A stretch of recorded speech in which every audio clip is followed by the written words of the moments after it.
In every Singapore property news, reports of our rental and resale property prices have gone crazy high are not something that is totally new to us.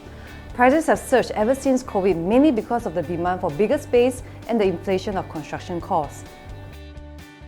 Now, the question that I would like to pose you with the booming red-hot rental rates and home prices now, is it better for landlords to continue renting out to take in more income, or does it make more sense to sell since prices are also at a high? Hello everyone, I'm Eunice from Propedia and welcome to the channel. Many owners will find today's topic I'm discussing very relevant. So if you're also caught between renting or selling, this video is made just for you. Using Queen's Condo as an example for this video, a District 3 development located in Stirling Road. We can see that back in year 2020, the rental for the 3-bedders were at an average of 4K per month. 3 years later today, the rental amount has increased to around 6K per month.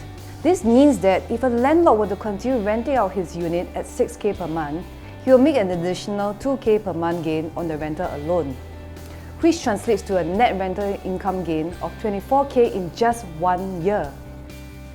For most landlords, this is something that motivates them to keep renting. However, there's also another element of the property that benefited from the pandemic, and that is the price of the property. In 2020, the same 3-bedroom unit at Queen's was able to fetch 1.45 mil. Throughout the next 2 years, Singapore eventually saw a strong demand in overall market, and this helped push the prices in 2022 for the 3-bedder here in Queen's, with units transacting at an average of 1.75 mil. This equates to over 300k growth in the last 2 years. So for owners who decide to continue renting, although they do stand to earn 24k more per year, but bear in mind, like in all segments of the market, there will always be uncertainties. High monthly rental may not carry on in the long term. On the other hand, for owners who chose to take advantage of this window of opportunity to sell their property, they gained a whopping 300k in terms of return, and this is a huge 252k difference for a 2-year period, which will take a landlord another 10.5 more years of renting out their place to close up the gap provided the rental remains at 6k per month. While the answer may seem obvious, there will still be owners who are not ready to take this huge move as they will worry about buying high. Using back Queen's for the next example, let's take a look at what the options owners can have in today's market. We can see that in 2013 and 2014, Queen's was at its peak of 1,003 plus PSF. At around the same time, a new development, Commonwealth Towers, launched at an average of 1,007 PSF. With Queen's only at 1,003 PSF and Commonwealth Towers at the higher 1,007 PSF mark, many would have thought the latter would be a riskier option. Fast forward to today in 2023, Commonwealth Towers is already profitable with $400 PSF gains at 2,001 PSF, while Queen's is still playing catching up at 1,005 PSF mark.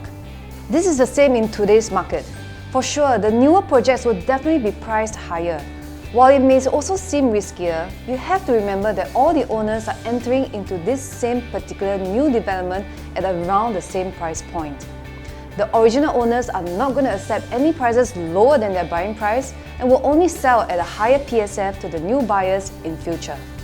This phenomenon pushes the prices and valuation of the development higher. Of course, having said that, we shouldn't just simply be the first owner in any given projects. In fact, out of the many units in a project, there will be that few particular units that will easily rack in more profits than its neighbours. This is due to many different factors depending on the project you go to, and it's always wise to check in with professionals like us before you place a check for it. If you're an owner and was sitting on the fence before, thinking whether or not to continue renting or to sell in today's market, I'm sure you have found your answer in this video. If you'd like to find out more, feel free to reach out to me or Alex at the numbers below. See you!